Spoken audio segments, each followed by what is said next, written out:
Okay, sorry, my bad. Most of what is driving, I'm going to show you this. A lot of people wonder why we're talking about defense some, but spend a lot of time talking about Medicare, Medicaid, Social Security, and mandatory spending. And you can see here, first of all, my mother's 70 years old. She's on Social Security, she's on Medicare. Anybody tells you that I only get rid of Medicare, not true. You can believe it if you want, but it's not true. My mom's on it. She was a teacher, still is a teacher. She's an early childhood teacher. She was a Head Start teacher. She's on Medicare.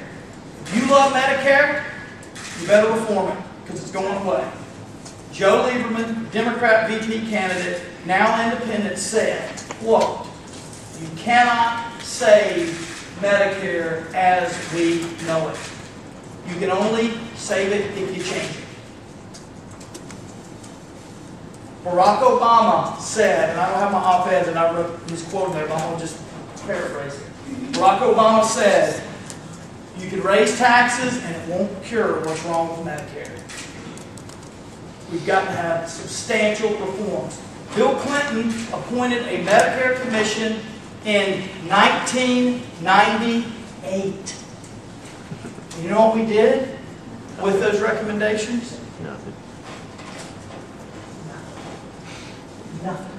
Nobody had the political will to get attacked because they wanted to change Medicare. We did nothing. And it was led by Senator John Rowe, Louisiana, and he was a co-chair, and Bob Kerrey from Nebraska. You may remember him, the war hero that now I think is president of City College in New York. He was on that commission. Nothing ever happened.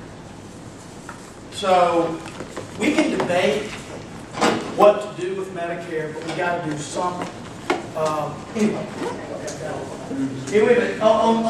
Look, the cuts, if those automatic cuts go in place, they will be serious. I think we will be okay. I looked at all that, and my understanding was, I know that the Secretary of Defense Panetta came out and made some statements about how deep they would be. My understanding was before the deal was agreed to, Panetta signed off on it.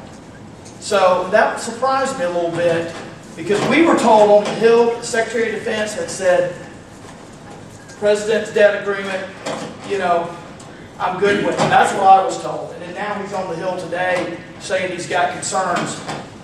That gives me concerns. Representative Griffin, you want to look at my chart? Sure. Look, I brought this with me. This is Military Department of Defense spending, 59%. This is our discretionary. All right, so Let me get this short. That's this right here.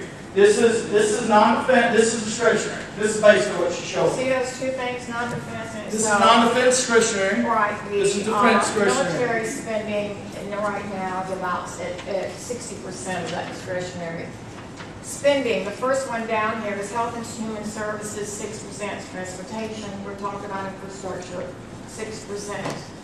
Education, 4%. State Department, 4% of all of our discretionary spending. So what you're saying is, how are we defined as a nation? This is how we're defined as a nation. We spend, and if you don't mind, I'll look at my notes. Okay, the Department of Defense currently consumes about 60%. Would you all Do agree? you have a question? I'm going to let somebody. Yeah, I do have a question. Okay, go ahead. Agree. Yeah, I all understand. discretionary federal spending, and accounts for nearly 65% of the increase in annual discretionary spending since 2001. So this is how we're defined as a nation. So we spend more on the military than the rest of the world combined. The next country in line is China. We Spends defend the world. only a fifth of what we spend. So that's how we're defined as a nation, and that's why we need to look at. Yeah, Townhalls. My friend Fred over there. Yes, sir. Fred? I'm Griffin. Thank you. You don't mind? The leader that is about transparency in Washington. Okay.